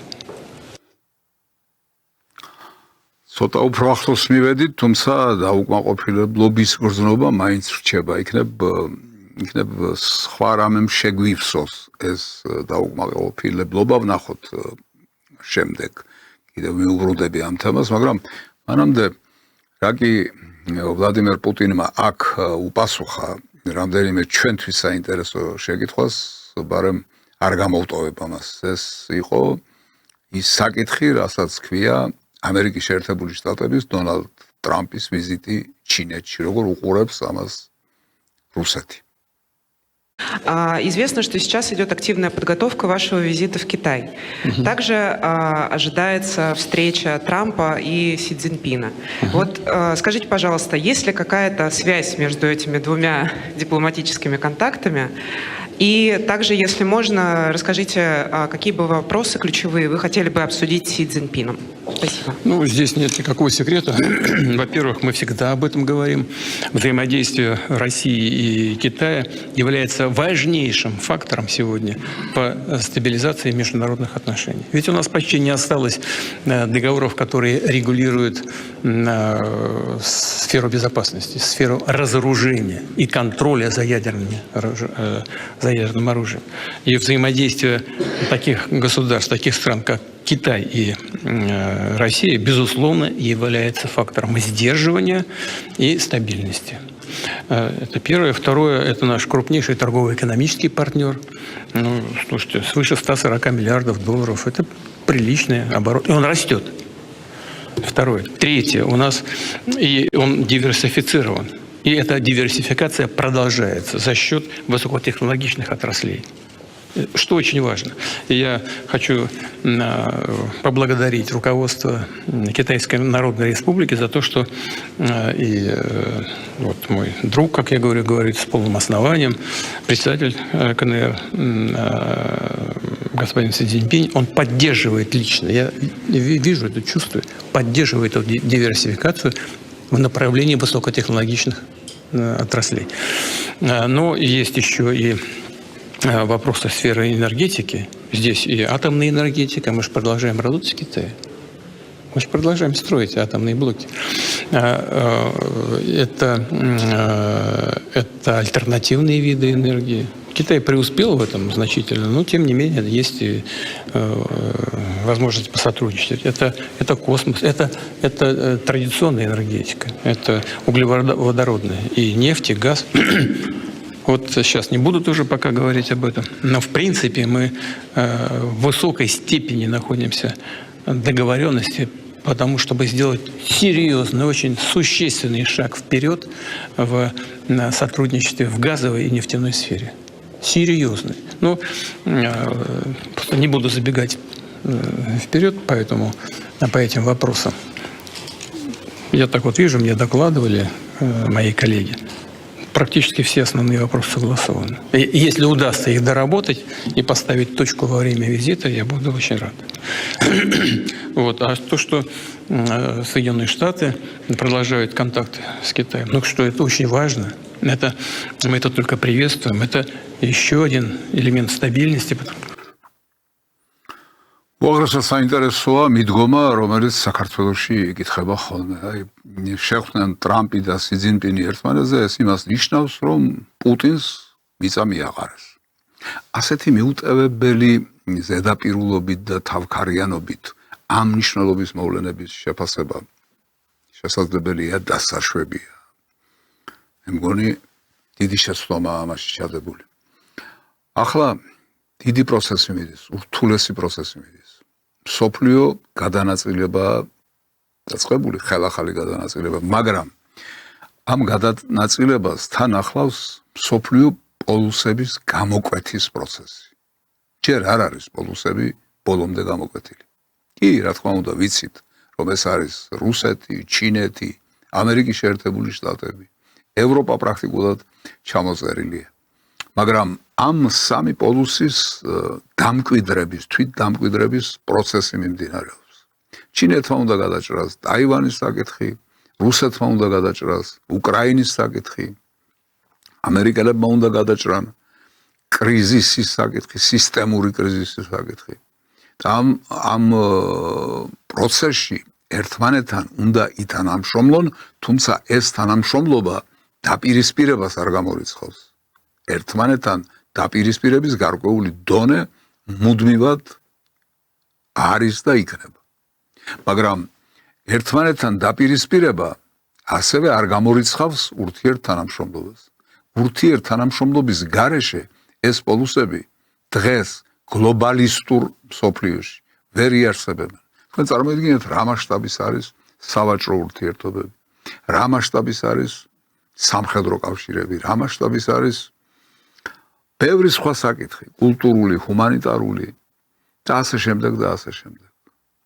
აი, ამ ყველაფრის იგნორირების გზით ვერც ერთი ზესახელმწიფო ვერ წავა, იმიტომ რომ არც ერთს არ გააჩნია ცალკე იმდენი ძალა, რომ ყველაფერი ისე გადაჭრას, როგორც მის ინტერესებშია. ამიტომ თანამშრომლობა და დაპირისპირება თანმდევი ერთდროული პროცესია და ამისი მოწმენი და მომსწრენი ვართ ახლა ამ კონკრეტულ სიტუაციაში. ამიტომ სწორი თქვა რუსეთის პრეზიდენტმა, რომ არაფერი ცუდი რუსეთისთვის არ არის ამერიკისა და ჩინეთის დიალოგში. ისევე როგორც არაფერი ცუდი ამერიკისთვის არ არის რუსეთისა და ჩინეთის დიალოგში. ეს ისეთი საკითხებია, რომელსაც ვერავინ ვერ აცდება და ამიტომ აქედან ის დასკვნა კი არ უნდა გავაკეთოთ, რომ როდესაც ორი ლაპარაკობს, მაინც და მაინც მესამის წინააღმდეგ ლაპარაკობენ. აქედან ის დასკვნა უნდა გავაკეთოთ, რომ ახალი მსოფლიო წესრიგის კონტურები იკვეთება. ამასთან დაკავშირებით კიდევ ვიტყვი ორიოდე სიტყვას, მაგრამ იქამდე მინდა კიდევ ერთ საკითხს შევეხო, რომელიც წამოიჭრა ამ პრესკონფერენციაზე და რომელიც ჩვენთვის ასევე უაღრესად მნიშვნელოვანია. Мы нередко на парадах Победы видели представителей еще одной союзной бывшей республики Армении. В этом году нету, зато Пашинян на днях принимал Зеленского, давал ему трибуну для угроз в адрес нашей страны. Как вы к этому отнеслись? Как вообще будут дальше строиться отношения с Ереваном? Спасибо большое. А вот что касается планов Армении присоединиться к Евросоюзу, это, конечно, требует особого рассмотрения. Мы обсуждали это с премьер-министром Пашиняном не один раз. И не видим здесь ничего особенного. На самом деле, и он подтвердит, я ему уже несколько раз говорил, и сейчас публично могу повторить, мы поддержим все, что выгодно армянскому народу. У нас с армянским народом особые отношения на протяжении столетий. И если армянскому народу выгодно то или иное решение, пожалуйста, мы против не будем. Აი ასე როდესაც მიდის ლაპარაკი, ანუ რაღაც მთავარი სათქმელის წინ გარკვეული შესავალი კეთდება, იქ ძიმეს სვამენ ხოლმე და შემდეგ მოდის გრამატიკული კავშირი, მაგრამ როგორ არის რუსულად მაგრამ? ნო. აბა ვნახოთ, თუ გამოიყენება პუტინმა ეს კავშირი. Но, конечно, мы должны иметь в виду некоторые обстоятельства, которые являются важными и для нас, и для наших партнеров. Что имеется в виду? Ну, например, у нас торговый оборот с Арменией, он снизился сейчас. В прошлом году, позапрошлом был гораздо больше, но все-таки 7 миллиардов долларов по 2025 году. И, на мой взгляд, было бы правильным, было бы и по отношению к населению гражданам Армении, и по отношению к нам, как к главному экономическому партнеру, определиться как можно раньше. Ну, например, провести референдум, например. Это не наше дело, но, в принципе, это вполне было бы логично. Провести референдум и спросить у граждан Армении, каков будет их выбор. В соответствии с этим и мы сделали бы соответствующие выводы. И пошли бы по пути мягкого, такого интеллигентного и взаимовыгодного развода. Ведь, понимаете, что вот мы сейчас переживаем все, что происходит на украинском направлении. А с чего началось-то? Со вступления или попытки вступления Украины в ЕС. Все это привело потом к госперевороту, к крымской истории, к позиции юго-востока Украины и к боевым действиям. Вот к чему это все привело. Это серьезный вопрос. Поэтому не нужно доводить до крайности. Нужно своевременно просто сказать, что мы будем делать так и так. Здесь нет ничего особенного. Надо все посчитать. И на армянской стороне надо посчитать, и нам посчитать. Я вот сейчас вот отвечаю и думаю, вполне можно было бы поставить этот вопрос на очередном саммите Евразес. აი ასეთი იყო ეს პასუხი, სადაც სტრიქონებს შორის რაღაც უნდა წავიკითხოთ. შეფარული მუქარის ინტონაციაც იყო ალბათ, დიპლომატიური მუქარის. უფრო სწორედ მინიშნება იყო, რამ შეიძლება რა გამოიწვიოს. მაგალითიც იყო მოტანილი უკრაინის, ევროკავშირისკენ და ნატოსკენ სწრაფვამ გამოიწვია ის, რაც მოხდა უკრაინაში და რაც ხდება დღემდე და არაფერი სიკეთე ამას უკრაინისთვის არ მოუტანია. უკრაინა პრაქტიკულად როგორც სახელმწიფო დანგრეულია. მოსახლეობა თითქმის განახევრებულია და რამდენი ჩაწვა მიწაში კაცმა არის ის, იქნებიც ის ვიღაცამ, მაგრამ ეს დიდი შეღავათი არ არის. დიდი უბედურება მოიმკო უკრაინამ. ყვილად და ისე სხვათა შორის გაიხსენა ეს რუსეთის პრეზიდენტმა სომხეთზე ლაპარაკის დროს და ერევანზე ლაპარაკის დროს. არა, მაგრამ ჩვენ ის ამდაზაც ხომ გვახსოვს, კოკას ეუბნებოდნენ და ლიტრა შენ გესმოდესო, თუ პირიქით როგორც არის. ესე იგი, ერთს რომ ეუბნებიან, მეორეს უნდა ესმოდეს. ანუ სომხეთს ეუბნებიან, ერევანს ეუბნებიან, მაგრამ საქართველო და თბილისო შენც უნდა გესმოდეს. შენც უნდა გააკეთო რაღაცა დასკვნა. შენც უნდა გაითვალისწინო რაღაც და არ უნდა იჩქარო. არ უნდა დაიჯერო ის ამბავი, რომ რუსეთს დრონებით დაანგრევენ.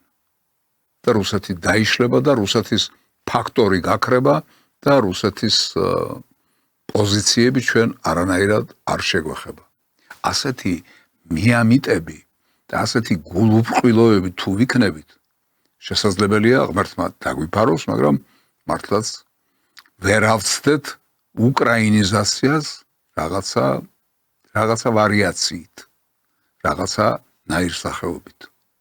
ეს არ უნდა დაუშვათ, იმიტომ რომ ეს ჩვენთვის რა თქმა უნდა მომაკვდინებელი იქნება.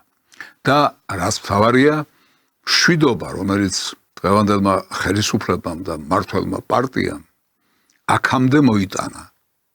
მშვიდობა, რომელიც ჯერ კიდევ გვაქვს, არ უნდა ვანაცვალოთ იმ შეცდომას, რომელსაც შეიძლება ჩვენ უშვებთ, ან შეიძლება ვიღაცა გვაშვებინებს, ვიღაცა გვაკეთებინებს და ვიღაცა გვიბიძგებს. არაფერი უფრო მნიშვნელოვანი დღეს ამ ქვეყანაზე არ არის, ვიდრე მშვიდობა და მშვიდობის შენარჩუნება. მით უმეტეს, რომ ამით დავიწყე ეს გადაცემა, სიტუაცია იძაბება, სიტუაცია ისე გართულდა, ისე აიბურდა, რომ თავს და ბოლოს ვერ გაიგებ რა ხდება და როგორ ხდება. აი მაგალითად რა ხდება Европაში, конкретно Германии. Срочные новости. Германия создает самую мощную армию для войны с Россией. И поверьте, некоторые детали вас реально шокируют. Сегодня, 11 мая, министр обороны Германии Писториус официально заявил о том, что Германия создает самую сильную армию Европы, призывая дополнительно 467 тысяч солдат, чтобы дать отпор Путину. В документе также говорится о том, что Москва перевооружается и готовит предпосылки для нападения на НАТО, а также уже ведет гибридную войну против НАТО. Также он добавил, что Россия стремится отсоединить Соединенные Штаты Америки от Европы, добиться краха НАТО, а также расширить свою зону влияния. Новость вроде бы как здравая, но капец какая запоздалая. 5-й год полномасштабной войны с Украиной. И вот Европа наконец-то начала просыпаться в середине 2026 года. Но это не значит, что они собираются как-то помогать Украине. აი ასეთი ვითარებაა შექმნილი. რა თქმა უნდა, სრული უგუნურებაა, სრული სიგიჟეა. რა თქმა უნდა, ევროპის მხრიდან და გერმანიის მხრიდან, მაგრამ როგორც ჩანს, ის რაც სისხლში აქვთ, ის რაც გენში აქვთ, აუცილებლად რაღაცა ფორმით იჩენს ხოლმე თავს ჟამიდან ჟამამდე და ახლაც რაღაც აკვიატებაა ევროპაში. ომისკენ მისწრაფება, ომისკენ მიდრეკილება, რა თქმა უნდა, დამანგრეველი და გამანადგურებელი მათთვის და არა მარტო მათთვის, რა თქმა უნდა, მაგრამ საბოლოო ჯამში აქედან ხეირი არ გამოვა. და საბოლოო ჯამში გერმანელმაც, ევროპელმაც და სხვებმა უნდა იცოდნენ, რომ ეს უპასუხოდ არ ჩაევლის. არ დაჯდება რუსეთი გულხელდაკრეფილი და არ დაელოდება, როდის დაესხმებიან თავს ევროპიდან, ამერიკიდან, ნატოდან, როდის დაშლიან, დაანაწევრებენ რუსეთს და როდის ჩაიგდებენ ხელში მთელი უზარმაზარ სიმდიდრეს, რომელიც ამ ქვეყანაში ეგულებათ და რომლისკენ სწრაფვამაც ასე საოცრად აუბნიათ თავგზა. არავინ ამას გულხელდაკრეფილი არ დაელოდება. აი ერთი პირდაპირი ნიშანი ამის. Добрый день, Сергей Викторович. Вы меня слышите? Здравия желаю, товарищ Верховный Главнокомандующий. Пожалуйста, слушаю вас, Сергей Викторович. Товарищ Верховный Главнокомандующий, сегодня в 11 часов 15 минут ракетными войсками стратегического назначения проведен пуск новейшей тяжелой жидкостной межконтинентальной баллистической ракеты «Сармат». Пуск успешный, задача пуска выполнена. По результатам испытаний подтверждена правильность заложенных конструкторских и технологических решений, а также реализуемость ракетным комплексом заданных характеристик. Ракетный комплекс стратегического назначения стационарного шахтного базирования с межконтинентальной баллистической ракетой «Сармат» создается на замену комплексу советского производства «Воевода». По своим боевым возможностям «Сармат» превосходит своего предшественника и в первую очередь по дальности полета, забрасываемому весу, готовности к пуску, применяемому комплексу средств противодействия, позволяющему гарантированно преодолевать существующие и перспективные системы противоракетной обороны. Разработку комплекса осуществляет акционерное общество «Государственный ракетный центр» имени академика Макеева совместно с кооперацией промышленности. Положительные результаты пуска ракетного комплекса «Сармат» позволят нам до конца текущего года поставить на боевое дежурство первый ракетный полк, вооруженный данным ракетным комплексом в Ужурском соединении Красноярского края. Развертывание пусковых установок с ракетным комплексом «Сармат» значительно повысят боевые возможности наземной группировки стратегических ядерных сил по гарантированию поражению объектов и решению задач стратегического сдерживания. Задача, поставленная в данном пуске, выполнена. Дальше продолжим выполнение задач по постановке на боевое дежурство. Доклад закончен. Сергей Ильич, поздравляю вас. Желаю дальнейших успехов. აი ასეთი იყო მოხსენება, რომელიც გაკეთდა იმასთან დაკავშირებით, რომ რუსეთის არმია შეიარაღებაში მიიღებს ისეთ მრისხანე ძალას, როგორც არის «სარმატი», რომელიც არის იმ ოჯახის წევრი, რომელიც ბოლო დროს რუსეთში შეიქმნა და რომელიც რუსეთის თავდაცვის საქმეში, რა თქმა უნდა, უდიდეს როლს ითამაშებს. პუტინმა იქვე აი ამავე შეხვედრაზე, ამავე მოხსენების შემდეგ გააკეთა პატარა კომენტარი ამასთან დაკავშირებით, რომელიც ვფიქრობ, რომ თქვენთვის საინტერესო იქნება.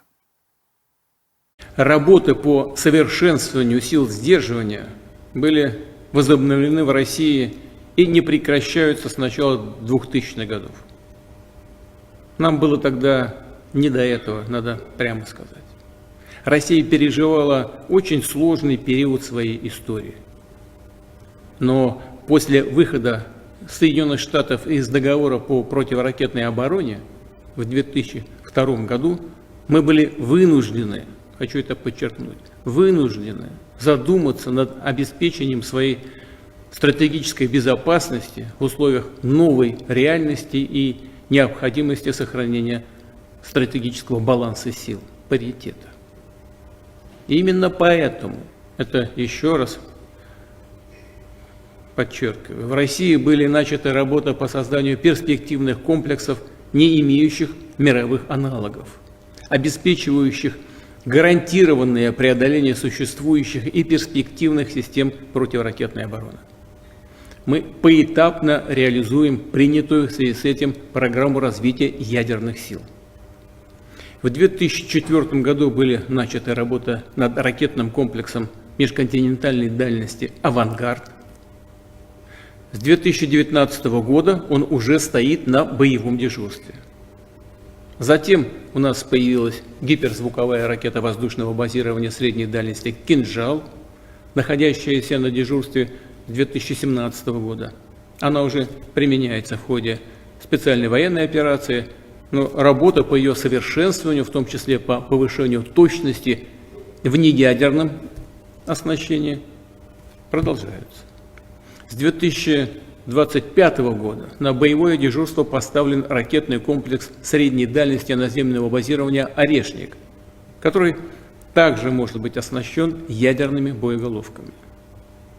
На завершающей стадии находятся работы над двумя комплексами с малыми ядерными двигательными установками, и это уникальный беспилотный подводный аппарат «Посейдон» и уникальная крылатая ракета глобальной дальности «Буревестник». Теперь «Сармат». Мы начали работу над ним в 2011 году. В 2018 году эти работы и преимущества новых перспективных ракетных систем, в том числе и «Сармата», были публично анонсированы. Напомню, о чем тогда шла речь и в чем преимущество нашей новейшей системы. Во-первых, это самый мощный ракетный комплекс в мире, не уступающий по мощности стоящему у нас на вооружении ракетному комплексу «Воевода», как только что было сказано, еще советского производства. Суммарная мощность доставляемого боезаряда более чем в 4 раза превышает мощность любого существующего самого мощного западного аналога.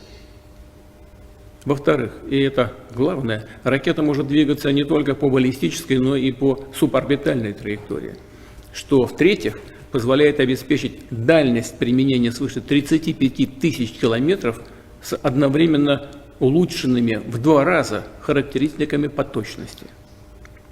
И, наконец, с возможностью преодоления всех существующих и перспективных систем противоракетной обороны.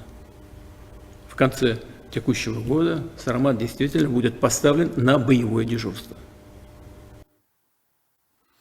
იქ ზემოთ დრონებით რუსეთზე განხორციელებულ შეტევასთან დაკავშირებით პუტინის პასუხმა რომ არ დაგვაკმაყოფილა, გახსოვთ ხო?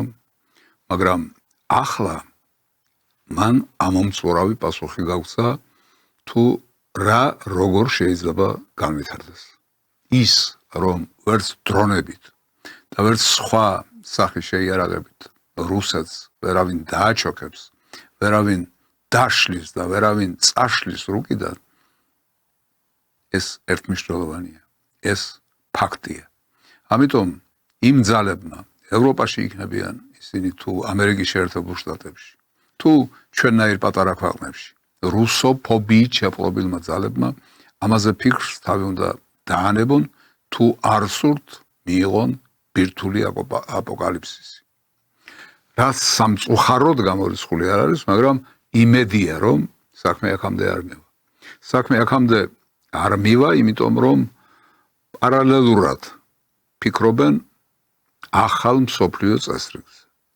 პარალელურად ფიქრობენ დანგრეული საერთაშორისო სამართლის აღდგენაზე. როგორი იქნება ეს მსოფლიო წესრიგი? ან ვინმეს ნებასურვილზეა იგი დამოკიდებული, თუ თავისთავად მოცემული ობიექტური რეალობაა, ისეთი როგორც ვთქვათ, მზის ამოსვლა. ამასთან დაკავშირებით ისევ რუსეთის президент. Когда дискутировали с моим коллегой из Китайской Народной Республики, вы сказали так, я записал. Российская Федерация и Китай формируют новый миропорядок. Россия и Китай не формируют новый миропорядок. Мы его только оформляем.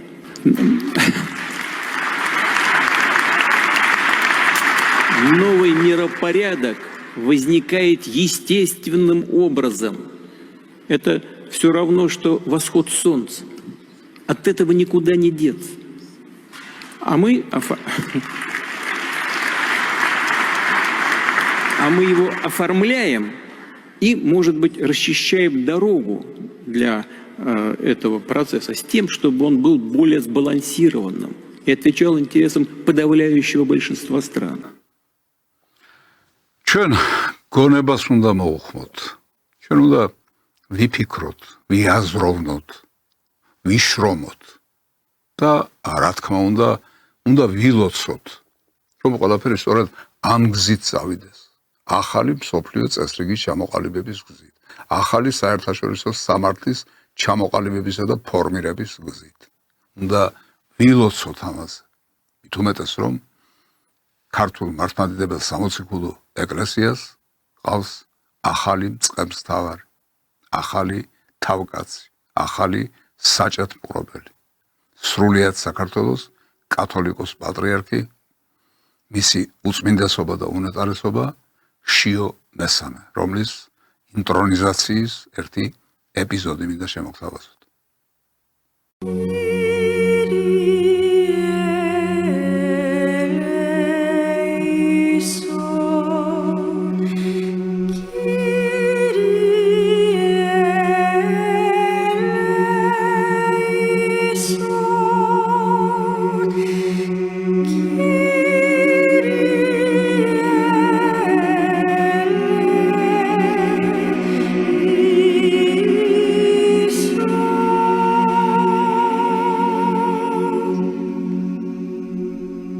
საპატრიარქო ტახტზე დაბრძანდა უწმინდესი და უნეტარესი სრულიად საქართველოს კათოლიკოს პატრიარქი მცხეთა თბილისის მთავარეპისკოპოსი ბიჭვინთისა და ცხუაფხაზეთის მიტროპოლიტი დიდი მეუფე მამაი ჩვენი შიო მესამე ამინ ამინ იყავ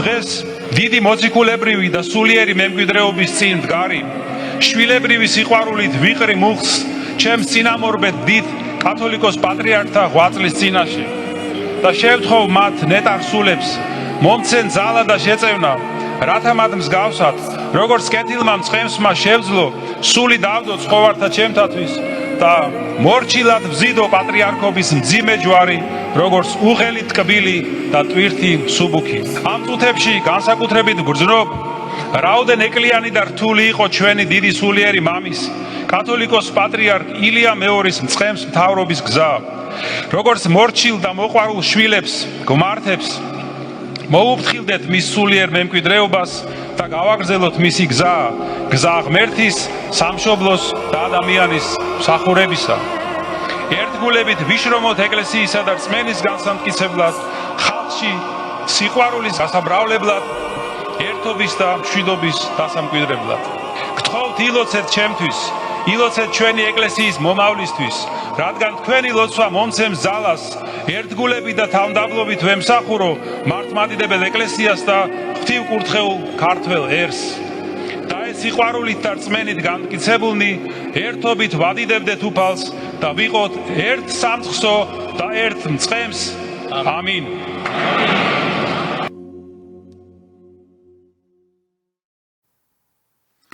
და აი აქ ალბათ ყველაზე სწორი იქნება იმ რიტუალის შესრულება, რითაც ვამთავრებ ამ გადაცემას, ანუ სანთრის დანთება და პირჯვრის გადაწერა. დიახ, უნდა ვილოცოთ, უნდა გავერთიანდეთ მართლმადიდებელი ეკლესიის ირგვლივ, მართლმადიდებელი კულტურის ირგვლივ, ჩვენი დიდი წარსულის ირგვლივ, ჩვენი დიდი ტრადიციების ირგვლივ და იმედია ჩვენი დიდი მომავლის ირგვლივ. აქ თხოვთ გადავიწეროთ პირჯვარი და ვიფიქროთ იმაზე, რომ იმ სიჯიუტით, იმ სიმტკიცით, იმ დაუღლელობით, იმ ნებით, როგორც ეს ანგელოზი მიემართება ეკლესიისკენ, მიემართება ღმერთისკენ, მიემართება ჭეშმარიტებისკენ, მიემართება სიკეთისკენ, მიემართება სიყვარულისკენ და მიემართება ანთებული სანთლებისკენ, ვიაროთ ჩვენს ამ გზით, მართლმადიდებლობის გზით. და ვიფიქროთ და ვილოცოთ არა მხოლოდ საქართველოს გაერთიანებაზე, არამედ მართლმადიდებელი სამყაროს გაერთიანებაზეც. ღმერთი იყოს ჩვენი მფარველი კიდევ ერთხელ ვიწარ პირჯვარს და აქ დავასრულებ, იმიტომ რომ რაც დღეს მინდოდა მეთქვა, ასე თუ ისე თქვი. იმედი მაქვს, რომ მომავალ პარასკევს საღამოს 7 საათზე ისევ შევხვდებით ერთმანეთს გადაცემაში სპეციალური გამოშვება. ნახვამდის.